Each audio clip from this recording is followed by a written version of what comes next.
संबंधों का खाटी हूँ, हाँ मैं प्रशांत त्रिपाठी हूँ। वकीलों की लाठी हूँ, मैं प्रशांत त्रिपाठी हूँ। मैं ये वचन देता हूँ, आपके मत की, आपके मान की यावत जीवन सुरक्षा करूंगा, और जब तक ये काला कोट हमारे पास है तब तक निर्भीक रूप से आपके साथ कंधे से कंधा मिला। राजधानी लखनऊ में लखनऊ बार एसोसिएशन के चुनाव में कोषाध्यक्ष पद के लिए प्रशांत त्रिपाठी ने अपनी दावेदारी पेश करते हुए मीडिया से बातचीत करते हुए अपने पक्ष को बड़े ही मजबूती से रखते हुए बताया। सन 2016 में हमारे अधिवक्ता भाइयों ने मुझे संयुक्त मंत्री पद दिया था, और तब से 2016 से लेकर 2026 तक मैंने अधिवक्ताओं की सेवा की। जहां जिसकी जैसी ज़रूरत है, थाना कचहरी जैसी भी ज़रूरत रही, मैंने उनकी मदद की। इस बार मैं कोषाध्यक्ष पद पर आया हूं, और सिर्फ इस उद्देश्य से आया हूं कि लखनऊ बार का कोष सुरक्षित कर सकूं, इसके साथ कोई दुर्गति ना हो, इसका कोई दुरुपयोग ना हो, और अधिवक्ताओं का मान सुरक्षित कर सकूं, उनका मान सम्मान बढ़ा सकूं।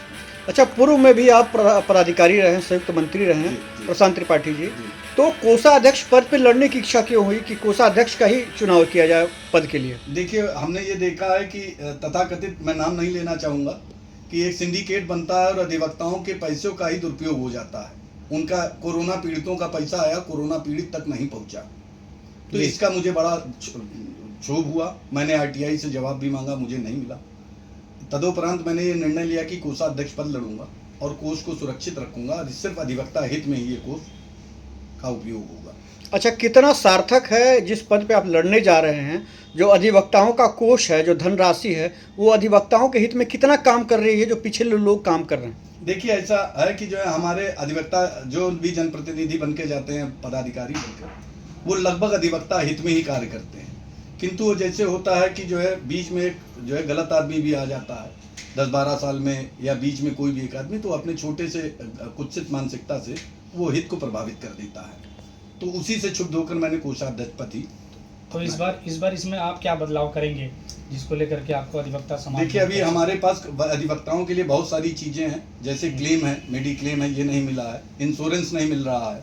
मैं उच्च अधिकारियों से और उच्च राजनेताओं से ये निवेदन करूंगा वहां तक पहुंचकर कि हमारे अधिवक्ताओं को मेडिकल क्लेम दिया जाए, उनको पेंशन जैसी उपयोगिता दी जाए, और उनके आने जाने और उनके रहने सहने की जो समुचित व्यवस्था हो सके, मैं करबद्ध प्रार्थना करूंगा सरकार से कि उनको उपलब्ध कराएं। अच्छा, इस चुनाव की रूपरेखा क्या है? लखनऊ बार एसोसिएशन का चुनाव कब होने जा रहा है, कब इसका नामांकन है, कब चुनाव की तिथि है? देखिए, हाई कोर्ट के आदेशानुसार जो है 23 अप्रैल को ये चुनाव हो जाना निश्चित हुआ है जी। आगामी 23 अप्रैल 2026 को लखनऊ बार की मतदान तिथि है। 7 अप्रैल, 8 अप्रैल, 9 अप्रैल को इन्होंने नामांकन तिथि घोषित की है, और उसके बाद 24 अप्रैल को ये निर्णय दे देंगे, और 26 अप्रैल को मुक्त हो जाएंगे। सबको पता। तो क्या कुछ अपील करना चाहेंगे अपने अधिवक्ता भाइयों से? भारी से भारी मतों में मुझे विजयी दिलाए।